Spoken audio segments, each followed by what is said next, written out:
Sveiki vėl. Šiandien norim pristatyti jums du keturračius, stoviai atrodo skirtingi, bet šiaip parametrais jie yra visiškai identiški.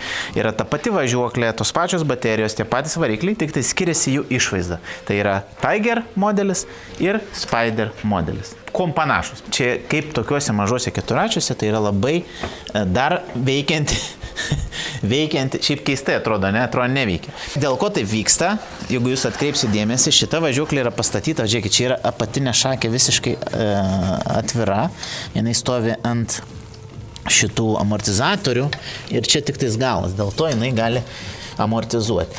Aišku, jau nesitikėkit labai, kad jausis taip labai, kad jų minkštai, nes vaikas iš savo svorio tiesiog negali jos išminkyti, vadinkim taip, bet jinai, minkšta šiaip kaip pats keturratis. Lygiai tas pats ir čia.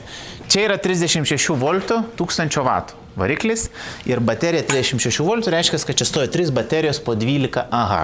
Ir čia jau yra lengvai išimama baterija. Kaip matot, čia vat atsijungia ir turi tokią rankenėlę, tiesiog išsiema, tada atsitraukiam šitą laidą, jungiklį ir elementariai, va, matėt? Ir čia yra jo baterija. Variklis standartinis, varomas grandinė. Tai ką pedalas šitas daro? Tam, kad jūs galėtumėt pradėti važiuoti, jūs turit negana spausti pedalą ir tada spausti šitą, dabar jis neveikia, nes čia yra signalizacija.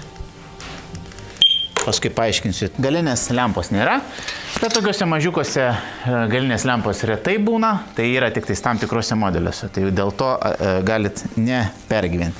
Čia yra spinelė, kur yra greičius, galit nustatyti, 1, 2 arba 0, tai reiškia, spaudžiam pedalą ir važiuojam.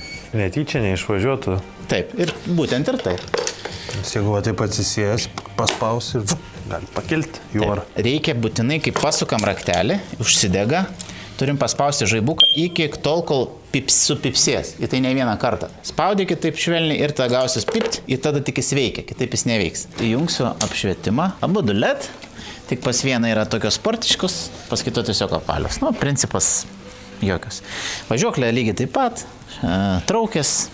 Nėra net ką labai papasakoti apie tai. Bet esmė, kad jie yra visiškai identiški.